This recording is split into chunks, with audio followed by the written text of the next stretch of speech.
जबल अबू कुबैस, और ये सारा एरिया गज़ा के एरिया कहलाता है। यहाँ से चलते हैं आगे नेक्स्ट और ज़ियारत करते हैं एक और बहुत ही प्यारी ज़ियारत है, इसके बारे में आपको बताता हूँ।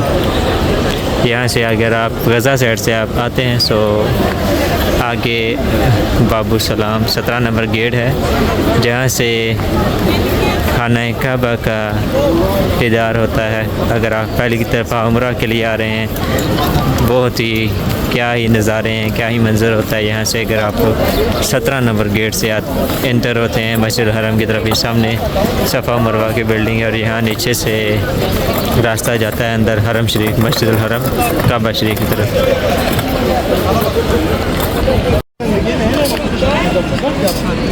दोबारा से जबल अबू कुबैस से ये जो 2 खिड़कियाँ, इसके बारे में कहते हैं कि यहाँ से बूढ़ी कचरा फेंका करती थी हज़रत पाक सल्लल्लाहु अलैहि वसल्लम पे, लेकिन इसके बारे में मैंने सर्च किया लेकिन मुझे कोई इन्फॉर्मेशन तो नहीं मिली। लेकिन यहाँ पे खड़े होकर इस पहाड़ी पे हमारे आका दो जहां सल्लल्लाहु अलैहि वसल्लम ने चाँद के 2 टुकड़े किए थे। आज दिन है जुमरात का, हाजियों का माशाल्लाह रश है, और ये इंडोनेशियन का आई थिंक सो ग्रुप है, और यहाँ से ये रास्ता जाता है 17 नंबर गेट है बाबू सलाम।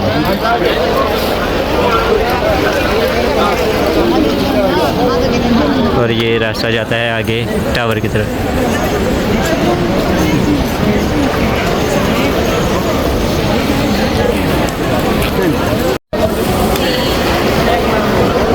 यहाँ से हाजी लोग जमजम आ रहे हैं, ये वुज़ू की जगह है यहाँ पे।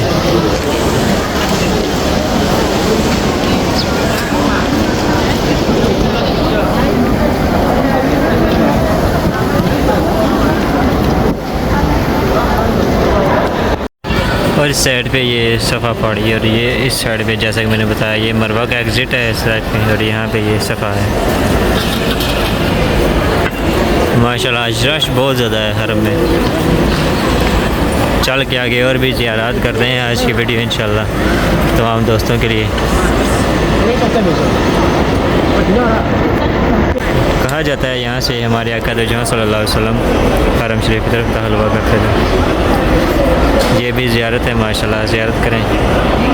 पुराने दौर में ये ज़ाहिर सी बात है यहाँ पे चूँकि रास्ते हुआ करते थे, अभी जदीद दौर है सो बहुत सी चेंजिंग कर दी गई हैं, सो इसलिए अभी यहाँ पे ये गेट हज़रत पाक सल्लल्लाहु अलैहि वसल्लम के नाम से बनाया गया है, बाबुन नबी। यहाँ से हमारे आका दो जहां सल्लल्लाहु अलैहि वसल्लम काबा की तरफ तशरीफ़ लेके जाया करते थे। यहाँ अंदर ही घर है हज़रत उम्मे हानी जो कि चचाज़ाद बहन थी हज़रत पाक सल्लल्लाहु अलैहि वसल्लम की, और वहाँ से हमारे आका दो जहां सल्लल्लाहु अलैहि वसल्लम आज पे तशरीफ़ लेके गए थे।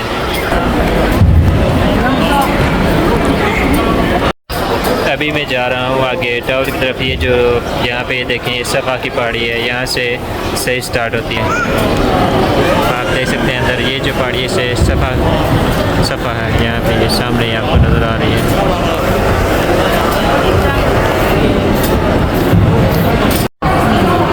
ये सफ़ा है अंदर, ये माशाल्लाह ज़ियारत करें। ये उम्रा के दौरान सही की जाती है, सफ़ा से मरवा और मरवा से सफ़ा के 7 चक्कर लगाए जाते हैं। यहाँ पे इस साइड पे थी सफ़ा पहाड़ी और दूसरी साइड पे थी मरवा। तो जो मैंने आपको दिखा 17 नंबर गेट, यहाँ से आप अगर गज़ावल साइड से आते हैं तो आप इज़िली यहाँ से अंदर काबा शरीफ की तरफ तवाफ़ के लिए तशरीफ़ ले जा सकते हैं। और ये बहुत कम लोगों को पता होता है इसके बारे में कि 17 नंबर गेट यहाँ से नीचे से एंट्रेंस है काबा। गज़ा साइड से मैं सफ़र करता करता आ गया हूँ अभी टावर की तरफ। तो ये सामने टावर है, मक्का होटल्स टावर।